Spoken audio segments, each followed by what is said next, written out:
Uhali gani mtazamaji mpendwa wa Jugo Media, Injili kiganjani mwako. Ni wakati mwingine tena, siku nyingine ya Jumanne tunapokutana katika kipindi chetu pendwa kabisa cha maisha na muziki. Na katika kipindi chetu cha leo tupo na mwalimu Jwahuzi ambaye atatupitisha katika historia yake ya maisha ya kimuziki, tupate kufahamu ni nini ambacho kiko ndani ya historia ya maisha hayo, basi nasi tuweze kujifunza katika safari hii ya majiundo ya kimuziki, nasi tuweze kupata mawili matatu ili aweze kutusaidia katika kumtumikia Mwenyezi Mungu kwa njia hii ya muziki mtakatifu. Mimi ni Peter Kisoki, nyuma ya kamera yupo Daniel Anton Lingwentu. Mwalimu, tumsifu Yesu Kristo. Amina. Habari ya uzima? Njema tu. Karibu sana. Tumefurahi sana leo kuwa na wewe katika kipindi chetu cha maisha na muziki. Asante sana, tumshukuru Mungu. Maana nimesikia kwamba una historia pekee sana katika muziki mtakatifu, hasa kwa Jimbo Kuu Katoliki la Dar es Salaam.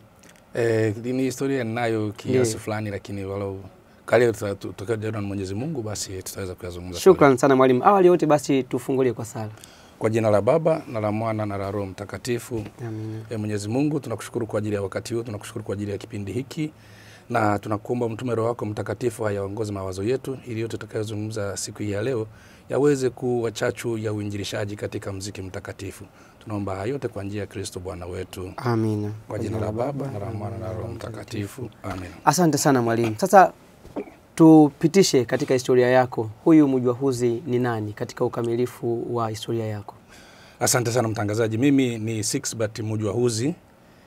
Ni mzaliwa wa mkoa wa Kagera. Nilianza kazi ya uinjilishaji katika muziki nikiwa bado mdogo sana. Mdogo sana nikiwa darasa la chekechea. Chekechea. Kwa sababu bado wakati nasoma darasa la chekechea kule tunaitwa preparatory. Nilivutiwa sana nilipokuwa kianda kanisani kwa tunatumikia pale altareni.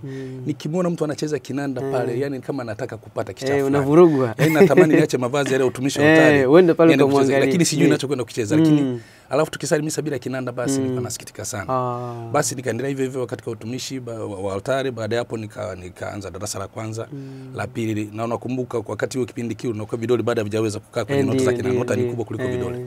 Lakini basi wale wa seminari wakija likizo pale parokiani kwetu Ichwandimi, Jimbo Katoliki la Bukoba. Basi lazima siku hiyo mimi nikae karibu na yule mseminari hapo kwa nicheza kinanda pale na muangalia, basi nasikia navutiwa sana. Nikaanza kujiunga na kwaya nikiwa bado mdogo, sina uwezo wa wakati upo chekechea bado. Sasa nimemaliza chekechea, nimeingia darasa la kwanza. Ndio. Basi nilipofika kwenye darasa la 3 nikaanza nimekuwa nafanya mazoezi wakija wa seminari wananifundisha kidogo nikaweza na kuimba. Kuja kufikia darasa la 4 nilikuwa nishaweza kucheza misa kabisa, wala nyimbo zile nyepesi za Marehemu Padre Ntapambata zile, Bwana upoke vipaji twale hizo nyepesi kanaweza kuzicheza. Basi na wenyewe wananisaidia kidogo, lakini mimi na juhudi sana za kutaka kujua niweze na mimi kuwa mcheza kinanda kama wao. Umesema wakati huo ulikuwa ni mtumishi wa altari. Ndiyo. Sasa ulipoanza kujifunza mambo ya kimuziki, uliacha utumishi au bado ulikuwa unaendelea? Yani ilikuwa natafuta siku ambayo siko zamu na lazima niende kwenye muziki, kama yasi kupanga kutumikia altareni. Nikipangiwa altareni nitatumikia, lakini moyo wangu wote huko kwenye mambo ya muziki. Umetuambia ulijiunga na kwaya pia ili iwe rahisi kujifunza muziki. Ndiyo. Kwa hiyo wakati huo ulikuwa unaimba kwaya, unatumikia na bado unajifunza muziki. Sasa umefika umri sasa wale watumishi wengine wadogo wakaanza nao kuibukia. Mimi nikapata nafasi ya kuwa na ukaona sasa nijikite huko ndako kupenda zaidi. Basi nilikaendelea hivyo mpaka baadaye mwaka 1982 nilipohamia Dar es Salaam nikajiunga na kwaya Mtakatifu Cecilia parokia ya Mwenge. Nikawa naimba katika parokia ya Mwenge kwa muda kama miaka 3. Baadaye Mwenge hapo kukafunguliwa darasa la muziki lililofunguliwa na Marehemu John Mgandu. Nikajiunga na darasa hilo, tukaenda na masomo pale ya kujifunza muziki kwa muda kama mwaka 1.5. Alafu Marehemu Mgandu sasa akawa anazidiwa na vipindi vile vya kule shuleni na kufundisha. Ile darasa likawa lina dorora. Basi tukawa darasa likawa liendelee tena. Sasa kila mtu akaanza kujifunza kwa juhudi zake binafsi kwa kusoma vitabu. Lakini ilipofika mwaka 1986 na 7 niliona hapana, nisiishi hapo, nikajiunga na chuo cha muziki cha Dar es Salaam Music Conservatory. Kiliko karibu na kanisa kule Mtakatifu Joseph katika Jimbo Kuu la Dar es Salaam. Basi nikachukua kozi ya muziki pale ya pande ya kinanda na kujua mambo ya nota na kila kitu. Of course nilikuwa nishapiga hatua kubwa sana wakati unacheza kinanda moja kwa moja kanisani. Nilipenda nijiendeleze zaidi na zaidi. Basi nikamaliza kozi ya pale, nikapata vyeti nilivyokuwa nahitaji kupata. Nikawa naendelea na utumishi. Nimefanya utumishi kwa muda mrefu katika nyanja ya kuimba. Niliwahi kuwa katibu wakati ile inaitwa Shikwaka kipindi hicho. Kabla jawa kwa kata. Basi nikawa katibu wa kwa kata, baadaye nikawa katibu wa kamati wakati ile ilikuwa inaitwa kamati ya ufundi, siku hizi inaitwa kamati ya muziki mtakatifu. Kamati ya ufundi. Sasa tulikuwa ule ufundi uleta tafsiri fulani hivi. Kama mambo ya kimpira hiyo kwamba mambo ya sasa hapa tunapotea. Tukabadilisha kwa kamati ya muziki na maadhimisho. Nimetumikia mle miaka kadhaa. Baada hapo nikawa mwenyekiti wa kwa kata kwa kipindi cha miaka karibu 7. Nikastaafu, akaingia mwingine. Na kwa sasa hivi mimi ni mwalimu kiongozi wa kwaya Mtakatifu Monica ya parokia ya Sinza. Ndiyo. Ni mwalimu kiongozi wa kwa kata parokia ya Sinza. Lakini pia ni mwenyekiti wa kwa kata dekania Mtakatifu Petro lipo katika jimbo kuu la Dar es Salaam. Bado naendelea na utumishi huo, naendelea kufundisha kwaya, naendelea kucheza kinanda. Na namshukuru Mungu kwamba na watoto wangu 3 wote ni watunzi wa nyimbo na ni wacheza vinanda wote. Watoto 3. Watoto 3. Sasa mwalimu, nikurudishe nyuma kwanza katika historia kule ulikoanza. Umesema mwaka 1982 ndio mwaka ambao ulikuja Dar es Salaam. Sasa pale ambapo ulianza majiundo wakati upo chekechea, ilikuwa ni mwaka gani? Ilikuwa ni mwaka 1973. 73. Ndio. Ukiwa Bukoba. Ndio. Kwa hiyo wakati huo wote ulikuwa Bukoba ukiendelea kufanya majiundo mpaka 1982 ulipohamia Dar es Salaam. Na umesoma muziki wa darasani kabisa. Ndio. Hongera sana mwalimu. Namshukuru Mungu. Hawa watoto ulionao wewe ndio mwalimu wao?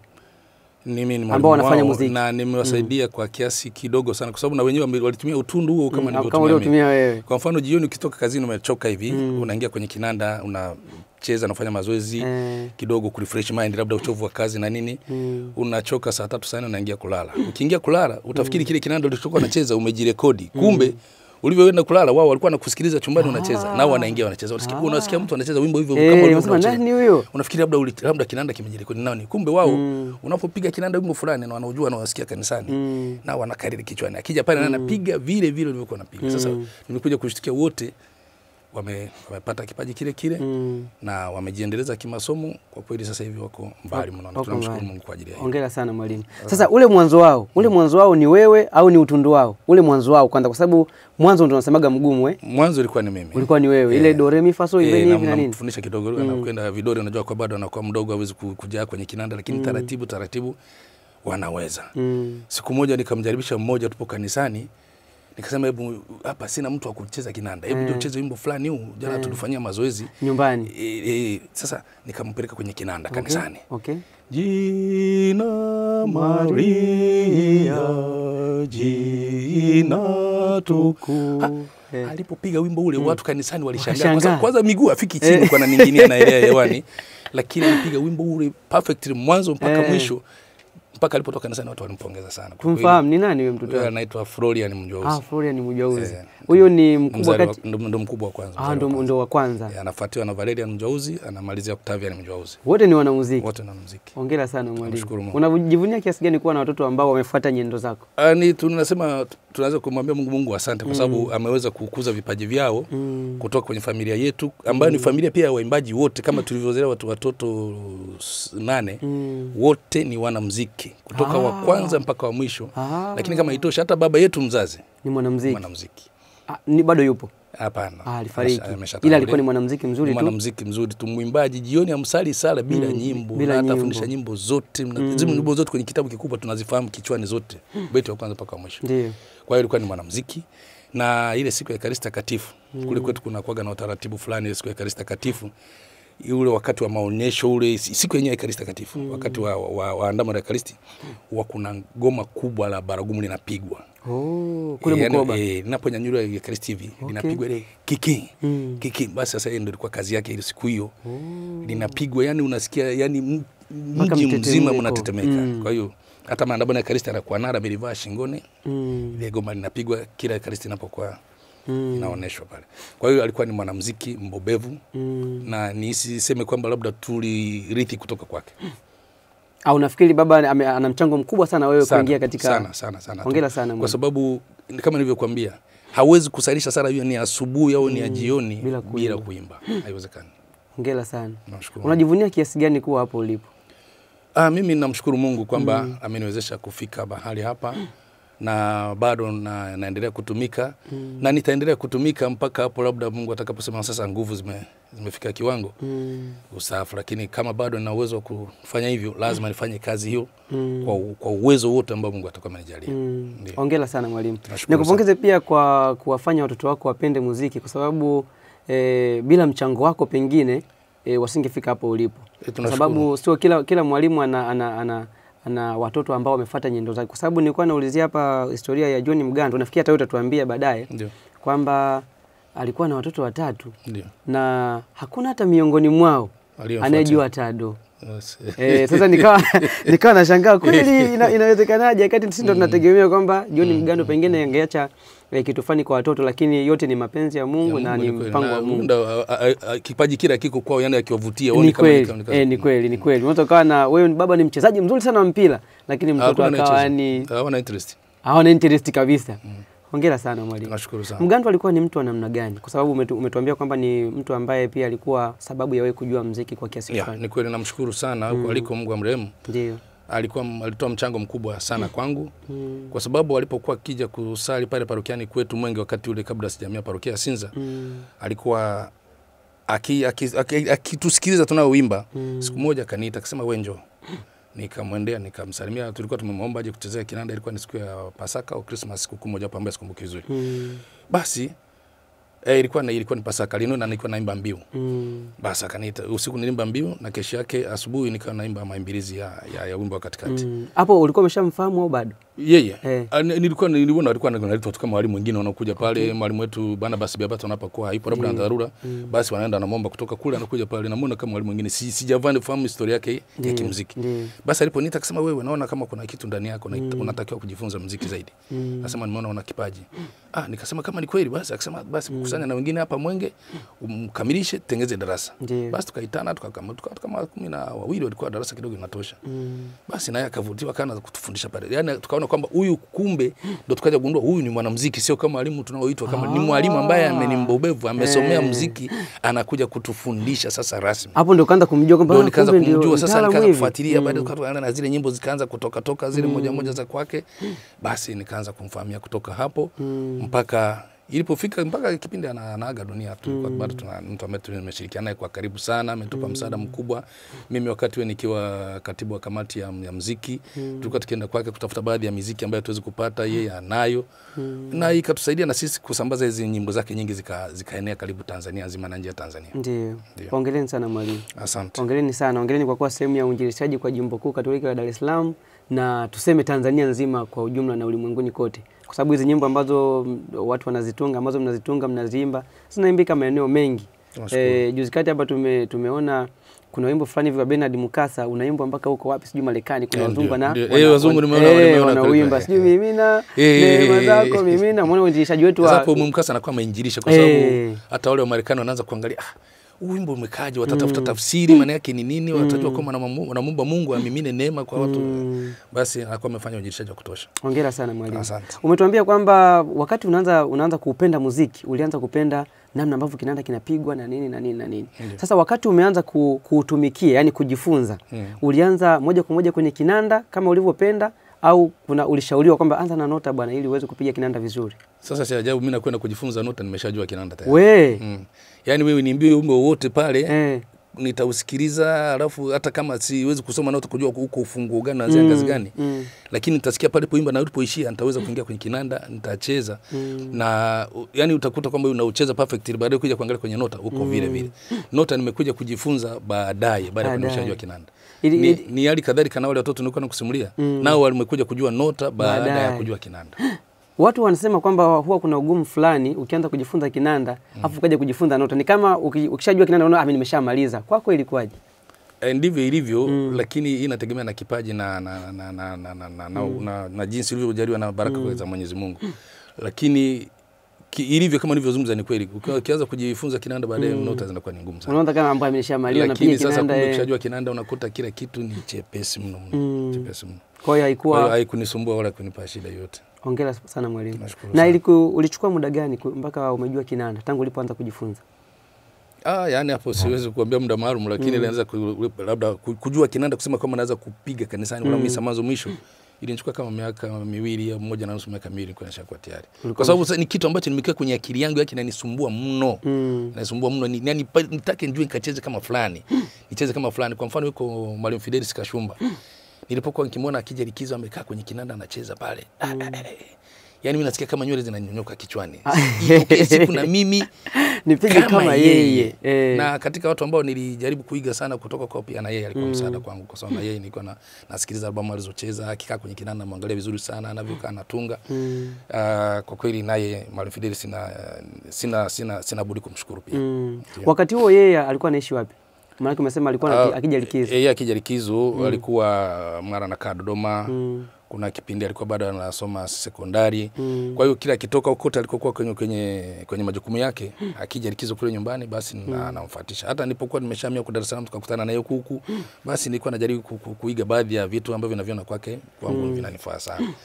Na tukaja kurekodi albamu yetu ya kwanza ya kwaya Mtakatifu Monica ya parokia ya Sinza, kwaya ya Moyo Mtakatifu wa Yesu, ambayo ina wimbo wa moyo mtukufu moyo wake Yesu, ambayo ni wimbo wake Mwalimu Kashumba. Sasa alitupatia nyimbo zake kadhaa kama 5 6 tukazirekodi pale. Sasa wakati tunazirekodi na mimi nazicheza kwenye kinanda, nilivutiwa sana, nikaona kwamba kwanza huyu mtu ana kipaji maalum kwake cha utunzi. Na ikawa ndio mara yangu ya kwanza kucheza kinanda studio katika kurekodi.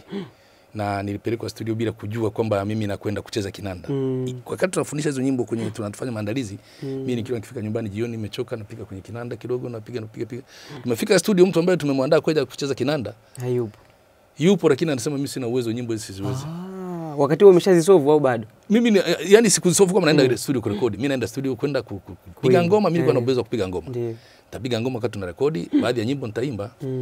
Sasa tuko nje kwa huko ndani wanaseti mitambo kama ilivyokuwa na setiwa hapo, basi tunasubiri kuingia, nikasikia naitwa studio. Hii inakwenda kufanya nini, mbona wanakuwa bado tuko nje? Kufika studio wakaniambia hebu ingia kaa kwenye kinanda hapo. Basi labda niwapigie labda fundi kula asikilize make studio za wakati ule wakati tunarekodiwa na Mariam John Ndombaro. Basi sasa nikaingia kwenye kinanda, nikajaribu wimbo wa kwanza, nitaimba siku zote kwa Yesu moyo mkuu. Nikapiga kafika mwisho. Wakasema mtu mmoja akatoka ghafla, naona wanakuwa wanaingia. Kumbe alikuwa anarekodi wakati huo. Alikuwa anarekodi kinanda. Ameshasikiliza, ameshaona kwamba kiko vizuri, kwa sababu kurekodi bado tunatumia nani ya zamani. Kipindi hicho kinanda kinapigwa na kwa moja kwa moja live. Ni kama mpo kanisani. Basi wanakuwa wakaingia. Panga. Rudia hilo wimbo. Nikaurudia tena. Wakaanza kuimba. Jamani tunarekodi. Kimekuja kusema wewe tulia hapo kama ulivyo. Yaani waliona ukiniambia moja kwa moja nitapani. Utatetemeka Tukapiga kwanza ukaisha. Wa pili, wa tatu mpaka nyimbo 13. Wewe zote ukapiga mwenyewe? Tukatoka. Aliyeitwa yuko pale anasikiliza tu anaangalia. Basi yote tukasema basi yote mema Mungu alivyopenda hivyo ndio imekuwa hivyo. Hongera sana mwalimu. Na ndio ilikuwa ni albamu yako ya kwanza kabisa kurekodi? Ya kwanza. Ila kanisani ulikuwa unapiga vizuri? Kwa kanisani napiga vizuri. Sasa tafakari yako ilikuwa ni nini baada ya kutoka pale kumbe nimeweza hapa ikaoka? Mimi sikujua kama nimeweza. Walikwenda kusikiliza ndio walibaki kuja kushangaa, wanasema hivi walikuwa waamini, walijua kwamba ile aliyekuwa ameitwa ndo amecheza. Sasa wanasoma kwenye album kwenye ile cover ile tunatumia bado zile cassette. Wanaona jina. Sasa hapo ndo wao wakaanza kusema basi tulikuwa tuamini ndio tumeamini sasa. Sasa wewe baada ya ile album kutoka, si leo umesikiliza? Umeona kabisa hichi kinanda nimepiga ni mimi. Wewe ulijitathmini vipi? Uliona upo katika level gani? Kwa kusema kweli hata nilipokuwa nasikiliza kwenye nilikuwa siamini kama alikuwa anacheza ni mimi. Nafikiri Roho Mtakatifu ndiye alikuwa anafanya kazi hiyo. Aisee, kwa kweli. Kwa sababu sikuamini nilikuwa nasikiliza. Of course nilikuwa sijawa na uwezo wa kutumia pedal, nilikuwa natumia kinanda huko juu.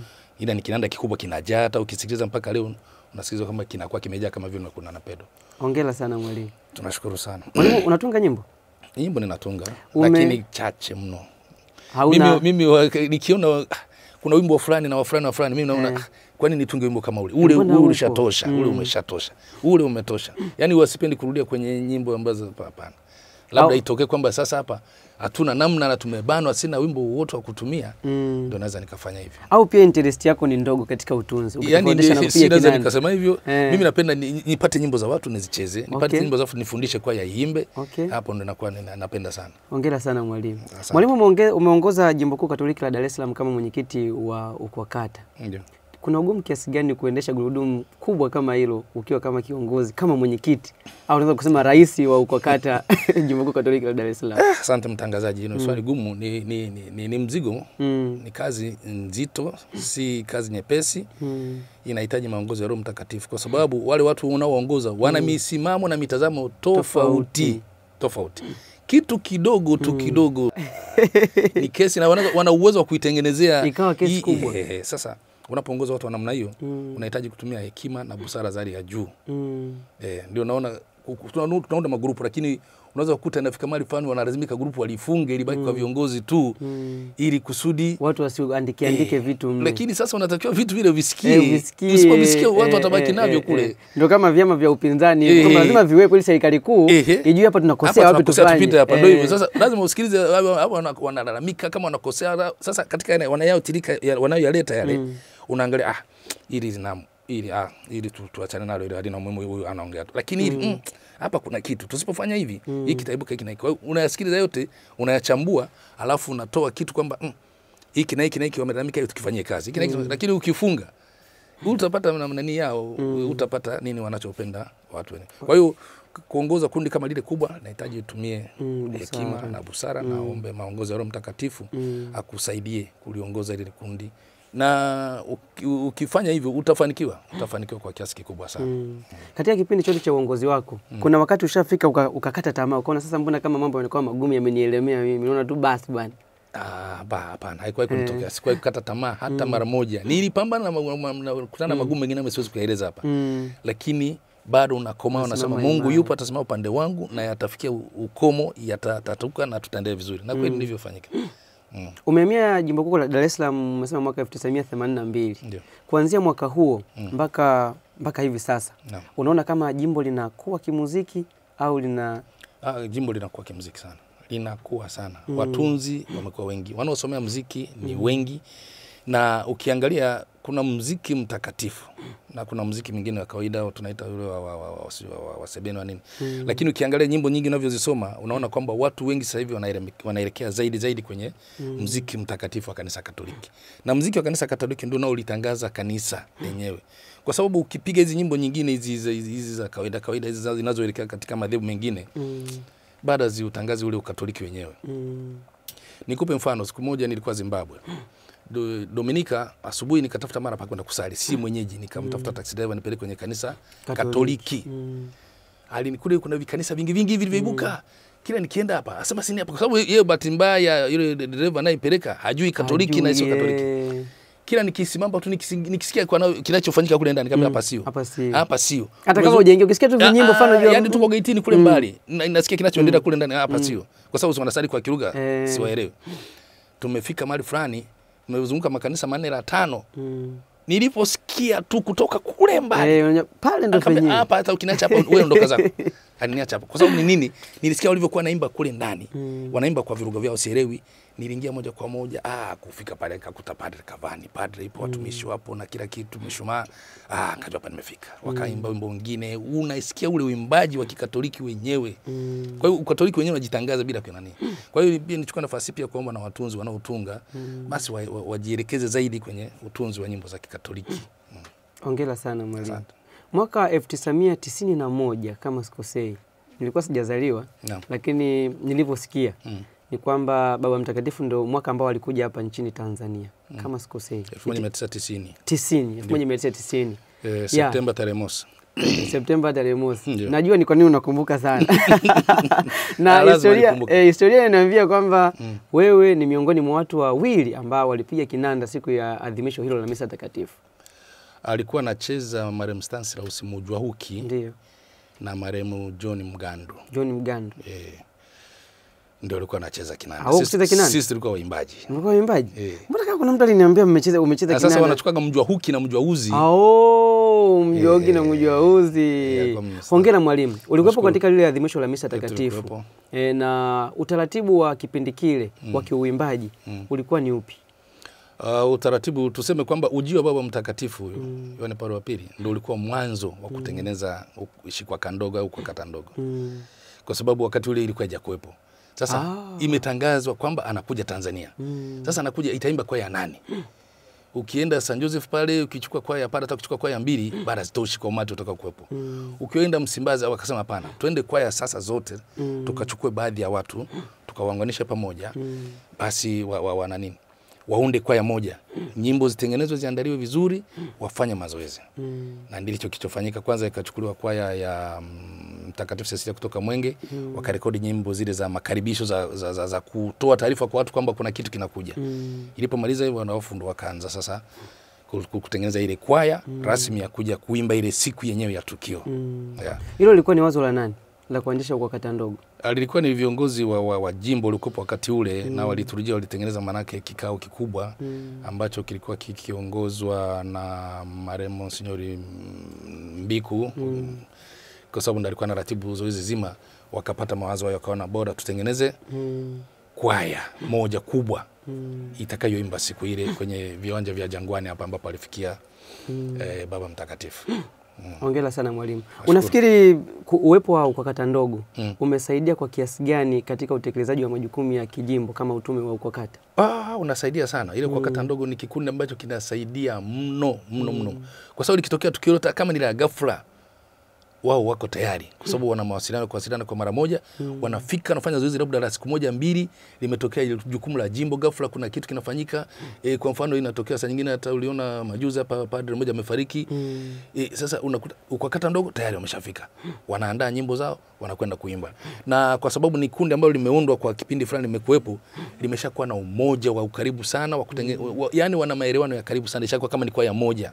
Hata mwenzao akipata na jambo lolote wanashirikiana pamoja, wanaungana naye, amefiwa wanamchangia, amefariki wanashirikiana kwa pamoja kwenda kumaliza yote hayo. Kwa hivyo UKWAKATA ndogo ni kundi la muhimu sana katika jimbo kuu la Dar es Salaam likiwakilisha kwaya zote za jimbo kuu la Dar es Salaam. Kwa mnajivunia lile wazo ambalo mlianzisha pamoja kwa kisha kwamba tunajivunia sana kwamba hilo wazo sasa ujio wa Baba Mtakatifu umeacha kumbukumbu endelevu mpaka sasa. Wewe kama wewe ulikuwepo kwenye lile adhimisho la misa takatifu wakati ule Baba Mtakatifu Yohane Paulo wa Pili akija nchini Tanzania. Ndio. Kwa sasa ni mtakatifu. Ndio. Tafakari yako ni nini kwako? Tafakari yangu mimi ni kubwa mno kwa sababu katika maisha yangu ni mtu wa kwanza kumuona hivi uso kwa uso na kwa masikio yangu na kwa ushuhuda wangu nashuhudia akiwa mtakatifu. Yani ni kitu ambacho kwa maisha yangu siwezi kukisahau. Kwa sababu nikumbuka kwamba kwa mfano tunasema ule wimbo wa kumkaribisha hapo. Ule wa mwanzo. Baba Mtakatifu wetu atakuja kwetu kututembelea. Septemba tarehe mosi itakuwa shangwe hapa Tanzania. Yani hiyo peke yake na nimeimba kipande cha wimbo. Mwarabu mzee Mwarabu. Alikuwa ametunga wimbo ulihiti sana sana. Sasa ukianzia pale tukamshuhudia anatoka uwanja wa ndege amefika ameteremka hapa. Tukasali misa naye. Alafu mimi nikaenda kusali misa naye tena Mwanza. Alienda Mwanza pia. Alienda Mwanza. Nikamshuhudia kwa macho hivi pale Mwanza anafungisha ndoa 120 na ngapi. Ziko nyingi mno.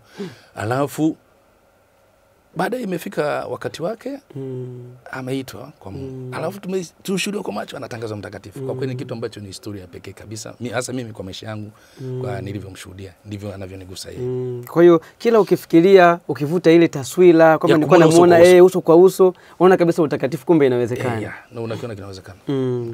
Hongera sana mwalimu. Nashukuru. Muziki unaonaje? Unakuwa au unakufa? Kwa sababu umejifunza muda kidogo. Tofauti na sisi ambao tunakuwa vijana wa siku hizi, wanasema kizazi kipi? Watoto wa 2000 vijana wanasema. Sasa wewe unaona muziki unakuwa au unazidi kudidimia? Kwa muziki mtakatifu kwa kweli unakuwa sana. Naona unakuwa kwa kasi. Niseme kwamba katika kanisa tuzidi kujivunia hiyo ni hazina ya pekee. Na watunzi wazidi kutunga muziki ule mtakatifu. Watunzi wanaojua muziki anajua kwamba hapa anatunga muziki wa vijana na hapa anatunga muziki wa kanisa Katoliki. Wanajua vizuri. Kwa hiyo muziki kwa kweli unakuwa na kwa kasi kweli. Tuzidi kushukuru kwa ajili ya hilo.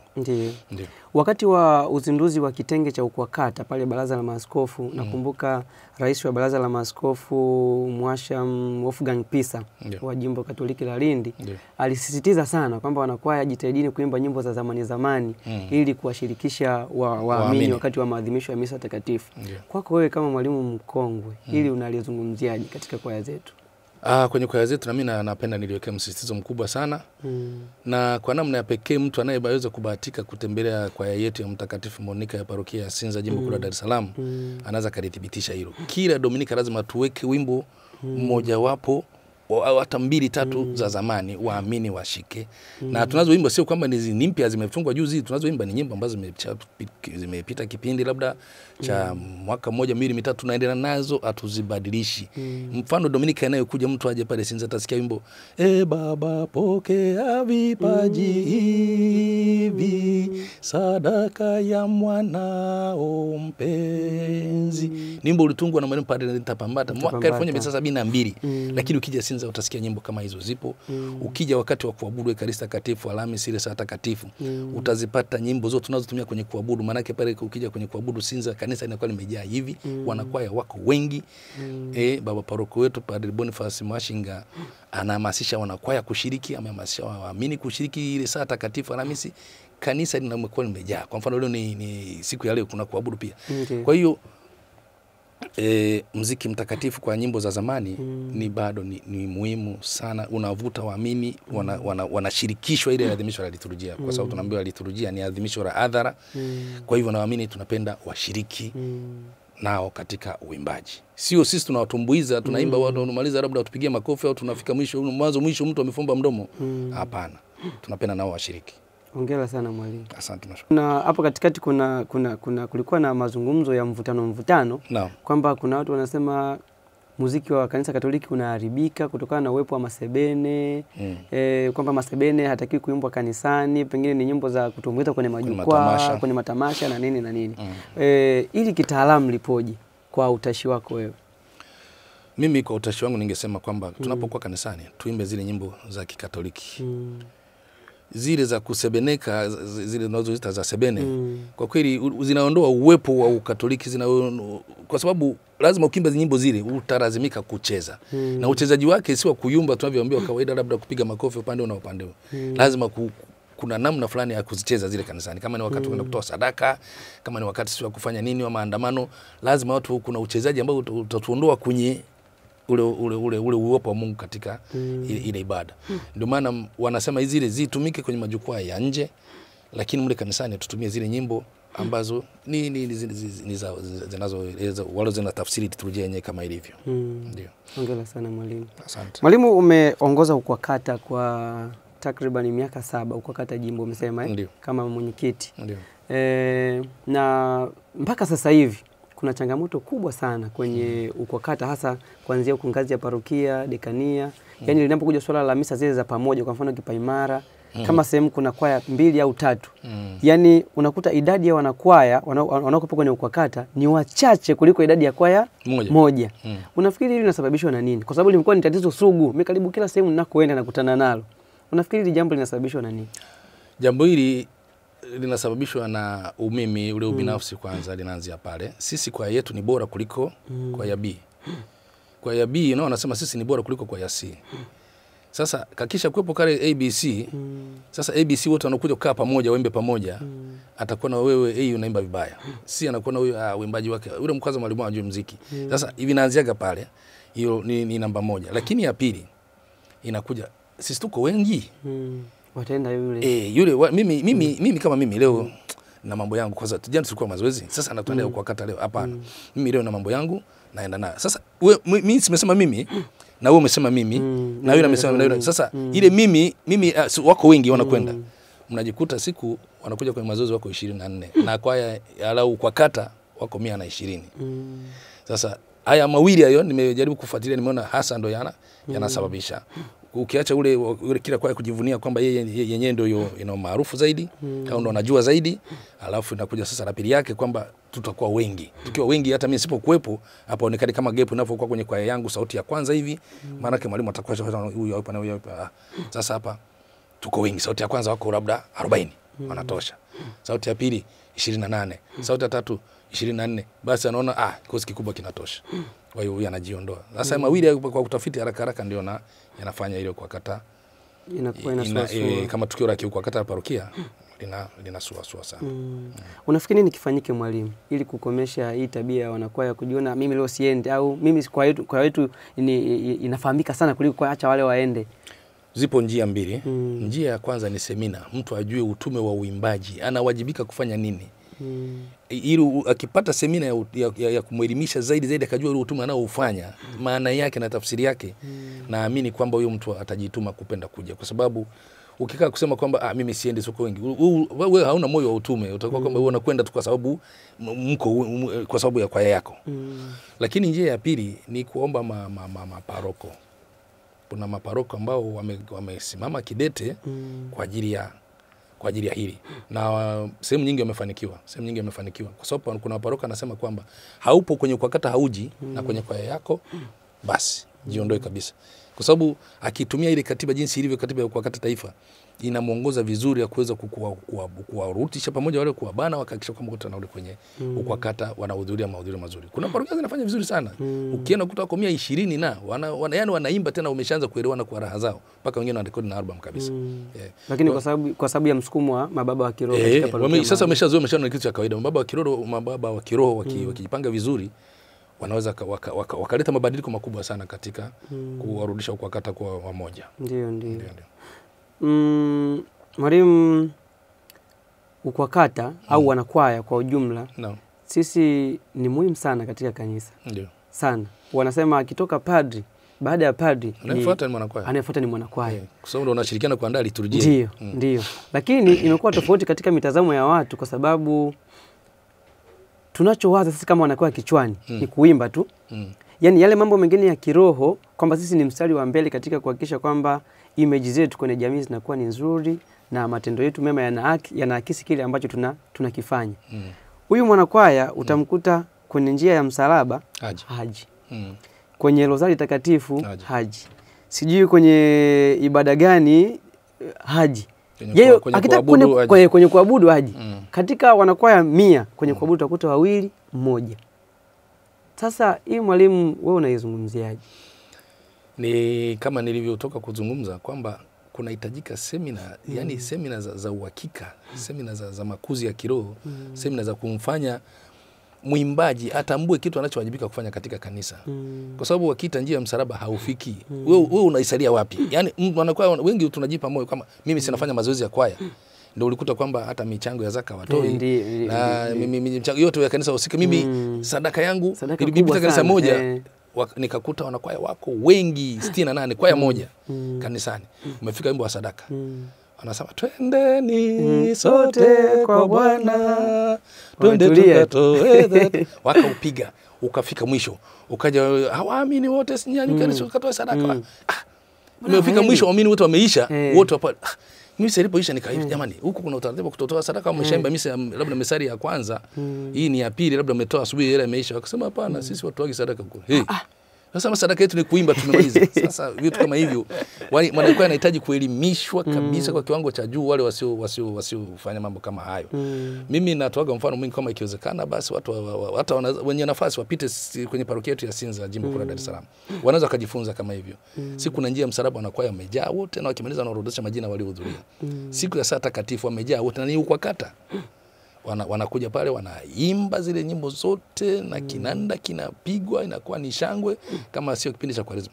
Basi unakuta kwamba kile wanachokifanya sasa hivi wameshaanza kukielewa vizuri sana. Hata kama ni rozari, tuna zamu za kuongoza rozari. Wanakuja kwenye zamu yao, wanaongoza ile siku yao. Na kwa hiyo sasa mimi ningependa kuomba waimbaji wenzangu ambao bado hawajajikita zaidi kwenye mambo haya, watambue kwamba kuimba kanisani tu na kufanya mazoezi bado haitoshi. Tunawajibika na huku, tunawajibika kutoa zaka, tunawajibika kutoa michango yote ya jumuiya, tunawajibika kusali jumuiya. Hata jumuiya wengine hawaendi. Anakuambia mimi namaliza kwenye mazoezi, jumuiya huko waende watu wengine wa jumuiya ambao hawaji kwenye mazoezi. Kitu ambacho si sahihi. Kwa kweli. Mwanakwaya mwanakwaya kuondolewa hizi nyajibu zote hizi. Ndio. Kwa kweli. Umefanya utume na walimu mbalimbali wa kongwe ambao wengine wameshatangulia mbele za haki, wakina John Mgando, wakina Nyundo, sijui umekutana naye, wakina Mujua Huki na wengine. Mchango wao katika kanisa kwako wewe unauzungumziaje? hata katika utume huu wa uimbaji? Kwa kweli wale wote ambao wameshatangulia mbele ya huruma ya Mungu, Mungu Mwenyezi aweke mahali pema peponi. Wamefanya kazi kubwa sana. Nilibahatika kukutana na marehemu Felician Albert Nyundo. Huyo naye aliwahi kunitembelea nyumbani kwangu kipindi fulani miaka ya 1989 90 hivi. Basi nilibahatika kumuona, nikamuona uchezaji wake wa kinanda, nilikuwa nimesikia albamu yake alicheza kule parokia Changombe kwa Mtakatifu Xavier. Basi nikabahatika kumuona, nikasikia naye mazungumzo yake, nikaona kwamba huyu naye kuna kitu ndani yake ambacho Mungu amekitengeneza kwa kana kipaji maalum kabisa. Nyimbo zake zote ukisikia, marehemu John Mgandu kama alivyomsema, naye ni mtu ambaye alitusaidia sana katika nyanja ya muziki. Na wengine wengi ambao tulikutana nao kina marehemu Makoye, tulikutana naye marehemu Elias Kalu kwa kule Mwanza. Wengi ambao wameshatangulia ambao wameacha mchango mkubwa sana. Nyimbo za mzee Joseph Makoye yani zinatumika karibu kila kanisa Tanzania nzima. Ni nyimbo ambazo kwa sababu alikuwa na melody moja ambayo ukishaimba wimbo mmoja unajua yani ukiimbwa tu unajua huyu Makoye. Yani hutaki kuuliza ni nani. Kwa hiyo ndivyo niseme kwamba wale wameacha mchango mkubwa katika kanisa na wataendelea kutusaidia vizazi na vizazi.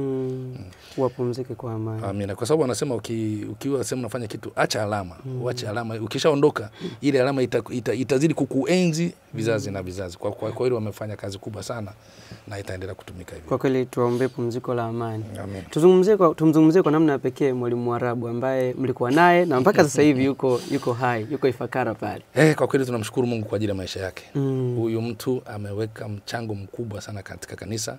Ana alama kubwa sana ambayo inaendelea kuwepo. Na tumshukuru Mungu kwamba anazidi kumjalia afya njema. Ukianza na nyimbo zake alizozitunga zilizoimbwa na kwaya Mtakatifu Cecilia parokia Mwenge jimbo kuu la Dar es Salaam, zile nyimbo za Bikira Maria. Album sijui 5 sijui ngapi. Kila wimbo unaousikia yani unatafakarisha vibaya mno. Huyu mtu ni mtu ambaye yuko karibu sana na mimi. Na kwa sababu ya umri wake unavyokwenda, utunzaji wa umri wa nyimbo zake, watu wakija kuazima pale wengine hawarudishi. Sasa anashindwa pengine kukumbuka nani alichukua wimbo gani nani alirudisha. Kwa nyimbo zake nyingi nikawa ninazo mimi. Kwa hiyo watu wote wanaokwenda kwake kuomba wimbo anaambia anaenda kwa Six Jones wa Dar es Salaam, anawaelekeza kwangu. Na zile ambazo ninazo bazo naendelea kuzitunza vizuri kwenye maktaba ili zibaki katika kumbukumbu ziwe na kumbukumbu kusudi kwamba ikitokea tukapata namna fulani ya kuzichora vizuri, atafuta mtaalamu azichore vizuri, ziingie zitengenezwe kitabu kikubwa cha kwake. Kibaki nacho ni kwamba hii ni kazi ya mzee Mwarabu aliyoifanya. Kwa kweli tunazidi kumshukuru sana, kazi amefanya kubwa sana. Wewe kwako ukitajua Mwarabu kwa haraka unakumbuka wimbo upi wake ambao unaupenda sana kwa namna ya pekee kabisa? Najua ni nyingi, ni nzuri. Ni nyingi, ni nzuri, sijui nianzie upi kwa sababu nikienda kwenye nyimbo za Bikira Maria zipo nakupenda Maria, mama uliye bora, furaha yangu Maria, nikae nawe daima, nipate neema zako, nifike juu mbinguni. Ni nyingi mno. Ukija kwenye Christmas, parokia Sinza leo kutumbingia nyimbo za Christmas ni nyingi. Nyimbo zinazotaja Yesu alitunga album moja ina nyimbo za kumtaja Yesu, sifa zake zote. Ni nyingi, siwezi kutaja nikazimaliza. Yani na faili kubwa hivi. Lazima nyimbo lake. Kwa kweli tuendelee kumwombea afya njema. Mungu azidi kumtunza manake na pamoja na umri wake mkubwa bado anatunga nyimbo kwa viwango vile. Ukitaka kutunga wimbo mwendo kasi anautunga, ukitaka kutunga wimbo wa Katoliki anatunga, yuko vile. Havai miwani, kwa macho yake hivi. Ndio nilitoka kuongea nafikiri mwezi uliopita. Niliona kipindi chake mlichokifanya. Ndio, na mwezi huu tarehe 23 ndio anatimiza miaka 82. Na sisi kwa namna pekee tunataka tufanye kitu hapa kwa mchango wake huo. Kuna kitu tunakiratibu hapa, nafikiri kisha kwa tayari tutakiweka, tutawashirikisha watu ili namna ya kumshika mkono. Na mimi naomba msiniache kwa sababu kwa kitu tutakushirikisha kwa sababu nina kumbukumbu sana na huyo mzee. Ndio basi tuendelee kumwombea afya njema ili Mwenyezi Mungu azidi kumtumia. Kwa sababu ni kweli kila wimbo wake, kila wimbo utakaosikiliza yani unaona kabisa kuna tafakari kubwa sana ndani yake. Kwa kweli. Hongera sana mwalimu. Asante. Mwalimu, wakati kila mtu anapoanza kujifunza kitu fulani, lazima kama kuna watu ambao wameshatangulia kukifanya, lazima kuna watu wanaangalia kwa namna ya pekee kwamba nataka nifanye kama anavyofanya mtu fulani.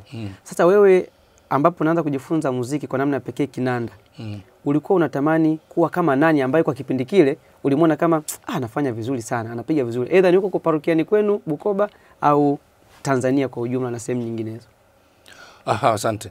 Kwa watu walio ni inspire sana kwa mambo ya kinanda, nikianzia kule bado nikiwa mdogo, alikuwepo mseminari mmoja alikuwa anaitwa Charles Karoli. Yule wa seminari walikuwa wengi wanakija, lakini yule akifika basi. Na mbati nisemeje, sio kwa nzuri, kipindi kile vinanda vya umeme havipo. Ni vinanda vya kufukuta, unafukuta huku unajaza upepo huku juu, ndio yaani ule hizi nguvu yako ya kujaza upepo chini ndio nguvu ya kuweza usipojaza vizuri akili. Yaani lazima ufukute, kwa hiyo unapokuwa kwenye misa ndo uchezaji wa kule. Sasa yule akifika basi tunajua kwamba hapa sasa kanisa leo itachangamka kwa kule. Lakini kwa wale wengine wa huku nilimtaja Mwalimu Fidelis Kashumba, nilimtaja marehemu Felician Albert Nyundo, ambao niliona wakicheza kinanda. Kwa kweli unajua huyo kweli yuko, yani walikuwa wananivutia mimi. Nikamwona Dionis Mbilinyi, wale walikuwa wakicheza kinanda, kwa kweli mimi navutiwa sana. Natamani kwamba ningekuwa kama yeye. Baadaye nikaja kumuona Madam Stanislaus Mjauki. Kwa sababu mimi nilikuwa napenda mtu ambaye akiingia kucheza kinanda pale kwenye kinanda, anacheza nota kadri ilivyoandikwa, sauti zote nne zisikie kwenye masikio. Kwa hiyo kwa mfano nimekupa mfano wa kinanda wakati nacheza studio kwa mara ya kwanza, ukipata nafasi ya kusikia, nilikuwa najitahidi kucheza sauti zote nne kadri zilivyoandikwa. Hapo ndio unajua mtu kama anacheza kinanda, lakini ya kudonoa sauti moja huku moja, mimi hainivutii sana. Kwa hiyo hata wale niliofundisha wote, napenda sana wacheze muziki usikike kabisa. Sikike sauti ya kwanza iende mpaka yenyewe, ya pili iende kama ilivyo, ya tatu iende kama, ya nne iende kama ilivyo. Unakumbuka sasa, kama umesema upigaji kinanda mzuri ni huo wa sauti zote zisikike. Na tukumbuke wewe ulianza kupiga kinanda ukiwa bado hujui nota. Hiyo ilikuwa ngumu kiasi gani kufanya katika ukamilifu wake? Sasa sauti nne. Kwanza nilikuwa nafika kwenye mazoezi ya kwaya, wanafanya wanafundisha na nyimbo, labda kule walikuwa wanafanyika Ijumaa labda saa 3 asubuhi, na wai wa kwanza nasikia mwalimu anavyofundisha zile, anafundisha sauti ya kwanza inaenda inafika na kariri. Ya pili inavyokwenda na basi. Japo wakati ule sikuwa na uwezo wa 100% kucheza sauti zote nne, lakini walau sauti 3 zitasikika na wimbo utaeleweka. Yaani kiuanzisha nikafika mwisho wanakuwa naanza bila kuuliza ni wimbo upi. Yaani wimbo unaeleweka moja kwa moja. Kwa hiyo kadri nilivyokuwa nazidi kusogea miaka na miaka, ndo nikawa na uwezo wa kucheza sauti zote nne kwa pamoja. Ndio. Hongera sana mwalimu. Amen. Hongera sana. Asante. Sasa tuje tuzungumzie kwenye hizi nyimbo ambazo zinatungwa sasa hivi na wanamuziki mbalimbali, au ambazo zimeshatungwa na wanamuziki ambao pengine wameshatangulia mbele za haki au wengine wapo. Unaona kwa sasa ni mtunzi gani ambaye anajitahidi kufuata nyenendo angalau kwa udogo wake, nyenendo za wale magwiji ambao wengine wameshatangulia mbele za haki, kwa watunzi hao tulionao? Wapo watunzi wazuri wala utunga kuelekea kule. Yuko Mwalimu Venance Mabura kutoka kule Kigamboni, wanatunga vizuri nyimbo zile zinazoelekea kama ambao maisha walikuwepo kipindi kile. Wapo na walimu wengine kadhaa wengi ambao kwa kweli wanapotunga wimbo wake ukiona lazima ufuate. Yuko Mwalimu Ernestus Ogeda, yes. Yani ni mimi nikiwa nachambua nyimbo labda za kufundisha Jumapili, nikiwa nalizotuma kwenye grupu, nikaona mmoja wapo Ogeda, naanza na huo kwanza kuangalia kwanza, lazima nipite huo kwanza ni uchambue, nikiona labda mpaka itokee kwamba hautanifaa, ujue utakao kuja mwingine sijui nitaupataje. Kwa lazima nichukue. Kwa hiyo ni watu ambao unajua kwamba jinsi wanavyotunga hawa, na wengine wapo wengi ambao leo siwezi kukumbuka kuwataja kwa haraka, lakini wapo wengi ambao wimbo wake ukiusoma tu unaona hawa wanaiga kutoka kwa wale. Ujumbe wako kwa wanamuziki ni upi? Kwa wanamuziki wote nchini Tanzania na nje ya nchi general. Asante. Ujumbe wangu ni waombe wanamuziki wote popote pale walipo wazidi kujitahidi kulitangaza kanisa Katoliki. Kanisa Katoliki kwa sehemu nyingi linatangazwa na muziki wake. Hata ukisikiliza redio zote zinapopiga nyimbo, labda siku ya Dominika hapo tumekazi zinawekwa nyimbo nyingi. Sasa utasikia kwamba uliokuja huu lazima ni wa Katoliki. Kwa hiyo ni waombe walimu popote pale walipo, utunzi wao ulenge kule na wajaribu kufuata mafundisho ya kanisa na kutunga nyimbo kutoka kwenye vitabu vinavyokubalika na kanisa Katoliki. Basi ili nyimbo zao wanazozitunga ziweze kuongoza waamini wote watakaozisikia, kusudi waweze kumjua Mungu aliye asili ya mema yote. Amina mwalimu.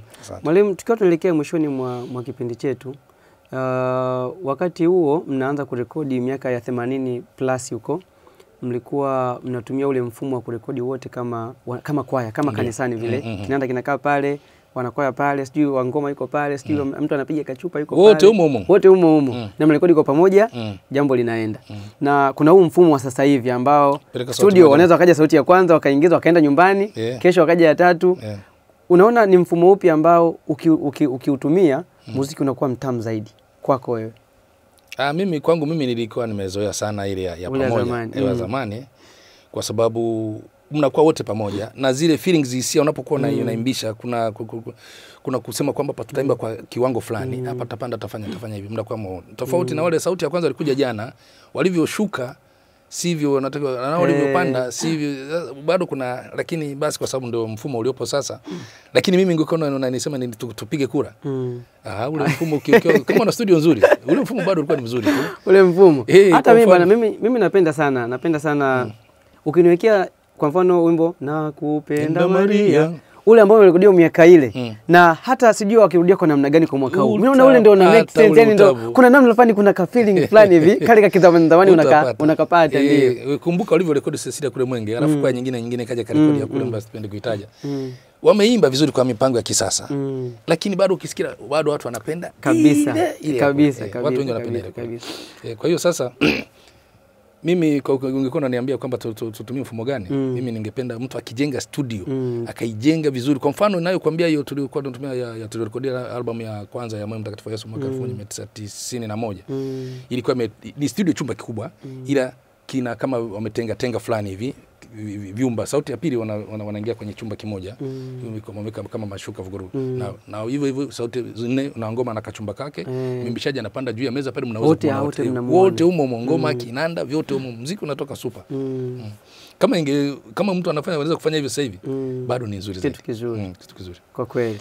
Mwalimu, kama kuna jambo lolote ambalo pengine unapenda kulizungumzia alafu nimesahau kukuuliza, unaweza kutushirikisha? Mimi kwa kweli nafikiri yote tumeyazungumzia katika utume wetu. Napenda kuwashukuru nyama mmeniita hapa leo. Nimshukuru pia na baba paroko wangu Padre Boniface Moshinga ambaye ameniruhusu kuja hapa.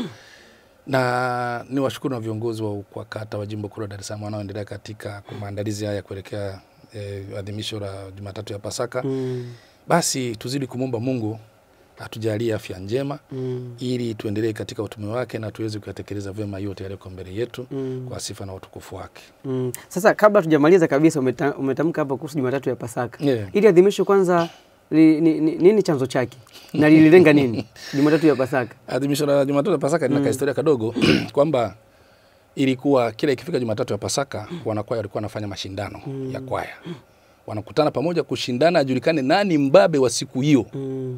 Jimbo zima. Kwa hiyo ambazo zinaweza kujiandaa, walikuwa wanajiandaa vizuri mwaka mzima, tunafanyia sehemu fulani. Sasa wanakwenda wanafanya mashindano. Mashindano yakaenda. Sasa ikitokea kila kifanyika, parokia Mwananyamala ndo vinara. Parokia Mwananyamala ndo wababe. Na wakati ule wana marehemu Padre Kayeta. Walikuwa na Kayeta pale Mwananyamala. Mtaalamu wa kinanda. Wana mwimbishaji mmoja anaitwa marehemu Mariri. Mariri huyo alikuwa anafuga nywele nyingi, anaweka wei hapa katikati. Yeye kusimama kwake tu aongei, anaongea atumia body language akifanya, yani alikuwa ametengeneza kwaya si ya kawaida. Sasa akikaa kwenye kinanda marehemu Padre Kayeta. Yenyi didan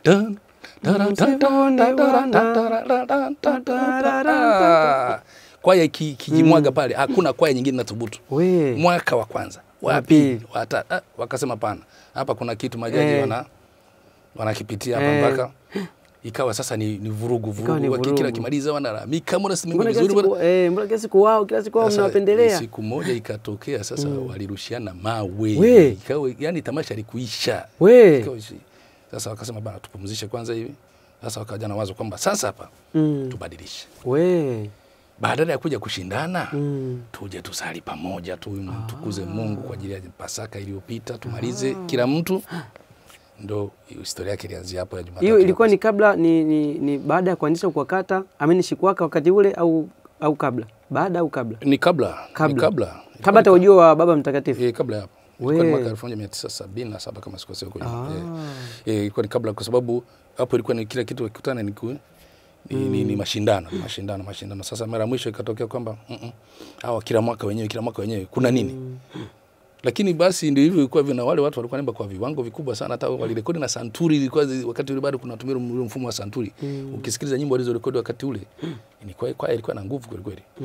Kwa hiyo sasa ndio ulikuwa mwanzo wao wa kuwa na Jumatatu ya Pasaka ambayo inaendelea mpaka sasa. Na unaona inajaribu ina make sense bado. Inakuwa kwa kasi mno na kwa kasi mno. Ukilinganisha mwaka na mwaka sasa hivi yani inaenda kwa kiwango kikubwa sana, na wanakwaya wengi wanazidi kujiunga, na kama unavyoona parokia zinazidi kuongezeka idadi, kwa maana kila parokia ina ukwakata, kwa hiyo wanakwakata wote wanajibika kuja kushiriki. Ndio maana hatuna kanisa linalotosha sasa hivi la kuweza kueneza waimbaji. Hatuna kanisa isipokuwa walau tunataka tupate kanisa ambalo walau wakiingia watu waingie watu kama 1200 1500, walau walioko ndani wakiimba, walioko nje kule waweze kuwafuatisha.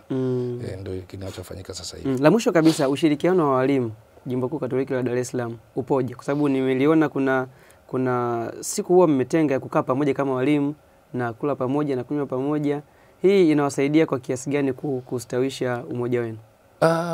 Inasaidia sana. Kwa sababu gani? Walimu hapo kabla ya utaratibu huo kulikuwa kuna farakano ya kurushana maneno, fulani atunga vizuri, atungi vizuri, ajui muziki. Yani hivi unakuepo, unajua kama kiushindani, unakuwa kwa ushindani fulani hivi. Sasa tukaona hapana, sio vema. Walimu sasa tuje pamoja. Tukae pamoja. Itokee siku moja ile Jumamosi ya kesha la Pentekoste, walimu wakae pamoja, washinde pamoja, wasali misa ya pamoja, wale wanywe, wafurahi.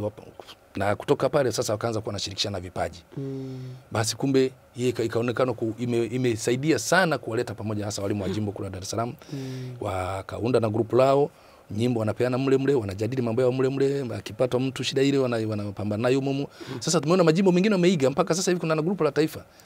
Unakuta kuna grupu la taifa, na tena walimu huko wanasaidiana huko, na nyimbo zinatumwa nyingi mno. Wanashirikishana vipaji, wanaambia hapa umekosea, ungefanya hiki, na mtu anarekebika, hivyo inakwenda. Kwa hiyo imekuwa msaada mkubwa sana. Ndio. Hongera sana mwalimu. Mwalimu, tukushukuru kwa muda wako, tukushukuru kwa kuja. Tukupongeze pia kwa unyenyekevu. Kuna jambo moja umelitamka hapa kwamba kabla hujaja umemwambia paroko unakuja huko. Ni unyenyekevu mkubwa sana, kwa sababu wewe ni mmoja wa watoto wake, kwa sababu baba akiwa kwenye parokia, padri wako, wale wote waamini ni watoto wake. Pengine unaweza ukaja huko kaongea jambo ambalo lisilo, akasema nani alikwambia uende? Ukaona sio vyema ukaja mwenyewe ukampa taarifa. Hongera sana, ni unyenyekevu mkubwa sana. Tunakushukuru mwalimu, na Mwenyezi Mungu akubariki sana. Amen. Naomba utufungie kwa sala. Kwa jina la Baba na la Mwana na la Roho Mtakatifu. Amen. Mwenyezi Mungu, tunakushukuru kwa yote uliotujalia katika mazungumzo haya ya leo. Tunakushukuru kwa yote unayozidi kutujalia, na tunakuomba tunapomaliza kipindi hiki basi uzidi kutusimamia na kutuongoza na kujalia afya njema ya kuendelea kutumikia wewe. Tunaokimbilia ulinzi wako, mzazi mtakatifu wa Mungu, tukiomba katika shida zetu, tuokoe siku zote kila tuingiapo hatarini. Bikira mtukufu na mwenye baraka. Amina. Mtakatifu Cecilia, msimamizi wa waimbaji, utuombee. Kwa jina la Baba na la Mwana na la Roho Mtakatifu. Amina. Tunakushukuru mtazamaji wetu mpendwa wa Jugo Media Injili Kiganjani Mwako, ambaye uliambatana pamoja nasi tangu mwanzo wa kipindi chetu cha maisha na muziki, ambapo siku hii ya leo tulikuwa na mwalimu Sixbert Mujwahuzi ambaye ametupitisha katika historia yake ya maisha ya kimuziki, mapito yake mengi, namna alivyoshirikiana na walimu wa kongwe ambao wengi wao wameshatangulia mbele za haki, na wengine wapo bado wakiendelea kufanya muziki mtakatifu kuhakikisha kwamba injili ya Bwana wetu Yesu Kristo inasonga mbele. Sina shaka umepata chochote, sina shaka umejifunza na umejua historia yake, na utakwenda kuitumia kujistawisha na wewe katika safari hiyo ya maisha ya kimuziki na utume wa uimbaji kwa ujumla, ili Mungu aendelee kutukuzwa nasi tuendelee kutakatifuzwa. Mimi ni Peter Kisoki, nyuma ya kamera alikuwa Juventa Mahela pamoja na Daniel Anton Limwentu. Mpaka wakati mwingine, bye bye.